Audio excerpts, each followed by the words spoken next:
कविता कोणत्यात नापत नाही, चार ओळी सांगण्यासारखा बाप काही एवढा छोटा नाही.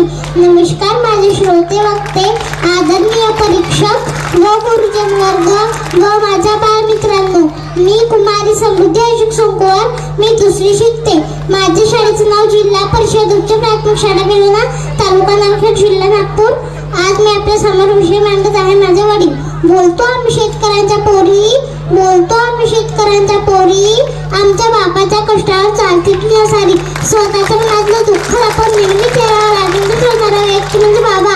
खिशात रुपया देखील नसताना मुलांच्या सर्व इच्छा पूर्ण करणारा व्यक्ती म्हणजे बाबा. संत महात्म्यांनी याचेच वर्णन केले, पण वडिलांबद्दल काय कोणीच काही बोलत नाही. आपल्या प्रत्येक जीवनात आपलं स्वप्न पाहिलेलं असतं. आपल्या जन्मापासून तर त्यांच्या मृत्यूपर्यंत आपलं आयुष्य खर्चलेलं असतं. गोष्ट यायला सांगतो, पण वडिलांना का नाही? कारण आपण वडिलांना घाबरतो. जर वडील कामाला जाताना त्यांचे शर्ट कधी फाटलेले असले तर ते शिवत का नाही? कारण की त्याच्यासाठी पैसे लागतील. आणि जर आपण कुठे जात असलो आणि आपला शर्ट कधी फाटलेला असला तर ते लगेच म्हणतात की हे जे पैसे नवीन शर्ट शिवून आण, नाहीतर प्रेस करून आण. हे लक्षात घ्या आपल्या वडिलांची प्रेम आपुलकी. जर घरात एकदाच खायला नसलं तरी चालेल, पण घरी देवासारखे आई वडील हवे.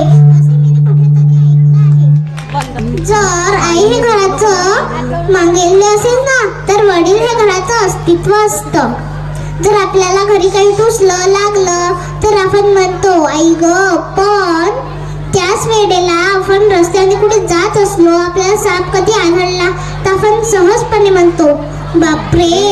छोट्या छोट्या प्रसंगाला नेहमी आई आठवते, पण मोठ्या मोठ्या प्रसंगाला नेहमी बाबाच आठवतात. जर आई हे आपल्या आयुष्यातली साठवलेली पुण्य असेल ना, तर वडील हे आयुष्यभर कंबर कसून मिळवलेली कमाई आहे. जर आई हे आपल्या आयुष्यातील भगवंत परमेश्वर असेल ना, तर त्या परमेश्वरापर्यंत पोहोचवणारा आपला वडीलच एक संत आहे. आपल्या मुलीच्या लग्नासाठी पैसे लागतील म्हणून आपले वडील हे दुकानदाराच्या पाया लागतो, सोनाराच्या पाया लागतो, भांडेवाल्याच्या पाया पडतो आणि असे करून 25 दिवसात 25 लाख रुपये जमा करतो. आई ही तुम्हालाही आहे, आई ही मलाही आहे. आईच्या कपाटात 15 साड्या सापडतील, पण बाप हा 35,000 रुपये कमावतो, पण अंगावर मात्र एक शर्ट नाही शिवणार. फाटलेलं शर्ट, फाटलेलं धोतर, पायावर तो फाटलेला पॅन्ट पहा, मग तुम्हाला कळेल की बाप हा आयुष्यात आपल्यासाठी काय करतो.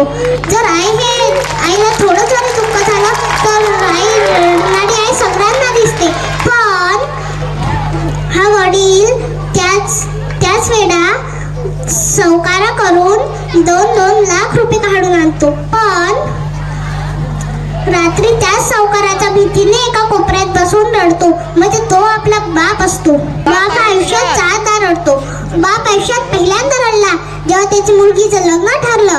बाप आयुष्यात दुसऱ्यांदा रडला जेव्हा त्याची मुलगी सासरी गेली. बाप आयुष्यात दुसऱ्यांदा रडला जेव्हा त्याची मुलीला टाकून दिलं जाते. बाप आयुष्यात 4थ्यांदा रडला जेव्हा मुलाबाळासाठी इतकी इस्टेट कमावली आणि आज तेच मुलं आपल्या बापाला सोडून वेगळी राहायला लागली. कोणी म्हणते माझा बाप आमदार आहे, कोणी म्हणते माझा बाप खासदार आहे, पण आज मी मोठी म्हणतो माझा बाप इमानदार आहे. या 2 गोष्टी म्हणून मी आपला गोष्ट संपवतो. जय हिंद, जय भारत.